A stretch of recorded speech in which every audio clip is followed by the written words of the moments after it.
All right, we are switching it up here in the Super Home Surplus Kitchen because usually when you think of a gratin, you're thinking of a potato, but we're doing it with green beans. I'm excited about it, Lyndi Stein, and we have Molly Martin. They are the owners of Juniper Green, a catering company here in Nashville. They're showing us how to make green bean gratin. I wanted to say au gratin. That was my first thing because it's usually a potato au gratin. This is different. This is a different take on that green bean casserole. Yeah, so it's crispy shallots. We really were wanting to make a little bit of a lighter, healthier take on Thanksgiving traditions. Yeah. And also we just think hospitality is really about welcoming everyone in the family. So we wanted to do, this is actually vegan and gluten-free. Oh, nice. But you don't have to tell anyone that if you don't want to. Okay, good. Probably better. Yeah, so this is the base of the casserole. It's a really rich mushroom gravy stock. So what we do is get that nice and boiling. And then this actually has a little bit of miso in it. That's kind of our secret ingredient that gives it that umami like depth that you would normally get from like chicken stock or something. Nice. So you get it nice and boiling, and then you're gonna add cornstarch. Make it thick. You wanna make a little slurry? Yes, please. Oh, you are a pro. I guess I should have known that. I just had to go in circles, that's all. It seemed You easy. want to pour it in there? Okay. Oh, I see. There you go. So that's going to thicken it up. Normally, if you were doing like a turkey gravy, you'd do it with a roux with flour. But this cornstarch is going to do that, and then you kick it back up to a boil. So after that's been going for a little while, it'll start to thicken.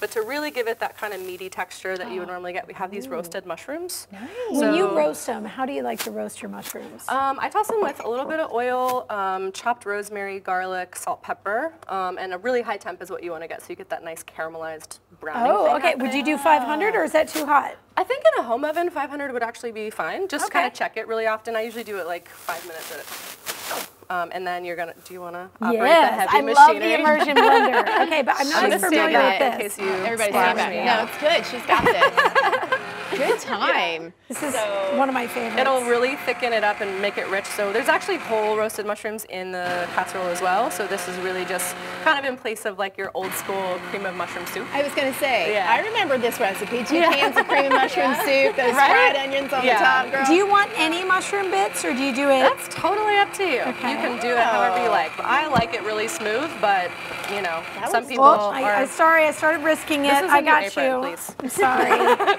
Now, you guys are working on this, but I definitely want to talk to you. Lyndi, you guys are available for Thanksgiving, so this is a good time to give the call and say, hey, I love my family. I love my family more when I don't cook for them and you do it for me. But look at how beautiful It's this gorgeous. is. You could order all this for Thanksgiving? Yeah, absolutely. Yeah, give us some insight on what it includes if they call and want to order a whole Thanksgiving. Yeah, so it's really just, there's a list of sides, just sort of appetizers, your vegetable options, and dessert.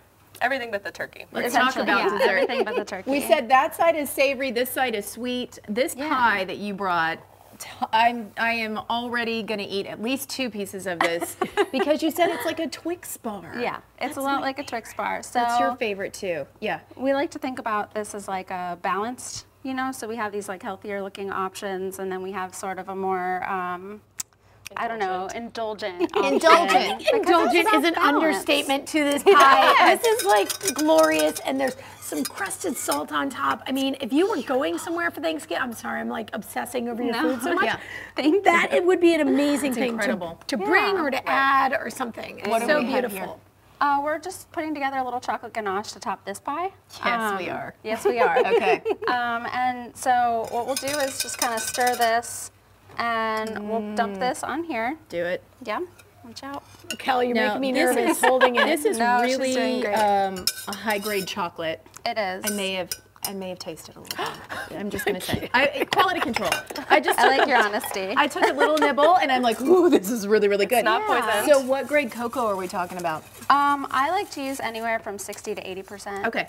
That makes sense. And that just keeps it nice and rich and balances out that salted caramel, which is really sweet. Amazing. Are we going to so whisk this sits for a minute. Oh, it does sit. Okay. So this is the chocolate ganache, and this I think is like the easiest part of the pie, and it just comes together really nicely, and you can do it the morning of if you want to make it. Oh, I'm going to pour some bubbly. Yeah, Kelly, you've been standing by there without pouring.